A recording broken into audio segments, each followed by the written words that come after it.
21 तारीख सुदर्शन रेड्डी जी का नॉमिनेशन है। नॉमिनेशन होने के बाद हम लोग सबसे दिल्ली से सुझाव लेंगे। इंडिया गठबंधन क्या करना चाह रहा है कि इंडिया गठबंधन सुझाव लेके हम आगे रास्ता निकालेंगे।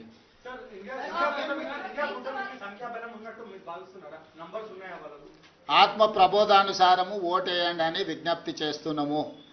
ఈరోజు ఆత్మ ప్రబోధానుసారము రాజ్యాంగాన్ని రక్షించాలి అనుకున్నప్పుడు ఖచ్చితంగా సుదర్శన్ రెడ్డి గారు గెలుస్తారు। ఈరోజు సుదర్శన్ రెడ్డి గారి గెలుపు రాజ్యాంగం పరిరక్షించబడుతుంది। ఎన్డీఏ ఒకవేళ గెలిస్తే రాజ్యాంగాన్ని మార్చడమే కాకుండా రిజర్వేషన్లను కూడా రద్దు చేస్తారు। అది వేగంగా అమలు జరుగుతుంది।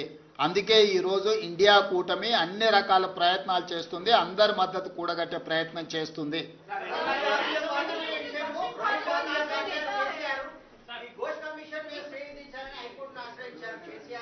ఇప్పుడు రాష్ట్రపతి ఉపరాష్ట్రపతి రాజ్యాంగానికి సంబంధించినవి మాట్లాడుకున్నాం।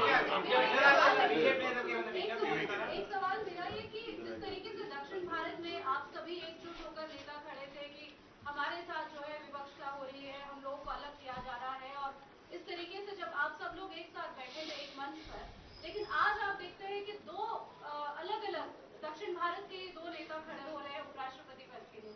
आपको नहीं लगता कि दक्षिण भारत की राजनीति में कहीं ना कहीं बंटवारा या फिर जो है आपको लगता है कि डिवाइड हो रहा है? नहीं, ऐसा नहीं है, क्योंकि दक्षिण भारत से जो भी प्रतिनिधि बनने वाले वो इंडिया पक्ष में रहना है। क्योंकि आज दक्षिण भारत को विभाजन करने में भाषा पे और प्रांत के नाम पे जो विभाजन करने वाले उनके खिलाफ लड़ रहे। हम देश को जोड़ने के लिए कोशिश कर रहे हैं। क्योंकि आज आप चुनाव में देख रहे हैं, इलेक्शन कमीशन का एटीट्यूड भी आप देखें तो महाराष्ट्र में 4 महीने में 1 करोड़ वोट जमा कर दिए। बिहार में अभी चुनाव है, कुछ कम 55 लाख वोट निकाल दिए। तो ऐसे समय पर जो संविधान को बचाने वाले हैं उनके साथ में जोड़ना है। ये नॉर्थ साउथ की मामला नहीं है, ये संविधान की मामला है। संविधान को आगे लेकर जाना है। इसीलिए हम लोग, ये हमारा सबसे एक ही गुजारिश है, इंडिया गठबंधन बंगाल में है, दिल्ली में है, गुजरात में भी है, सब जगह में है। तो ये सवाल नॉर्थ और साउथ का नहीं है। ये सवाल ऐसे है कि संविधान बचाने वाले, संविधान को हटाने वाले के बीच में ये चुनाव है।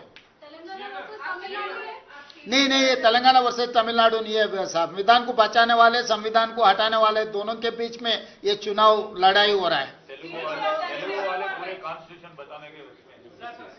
सर, आप टीडीपी और जनसेना को अपील कर रहे हैं कि सुदर्शन रेड्डी जी को सपोर्ट करें,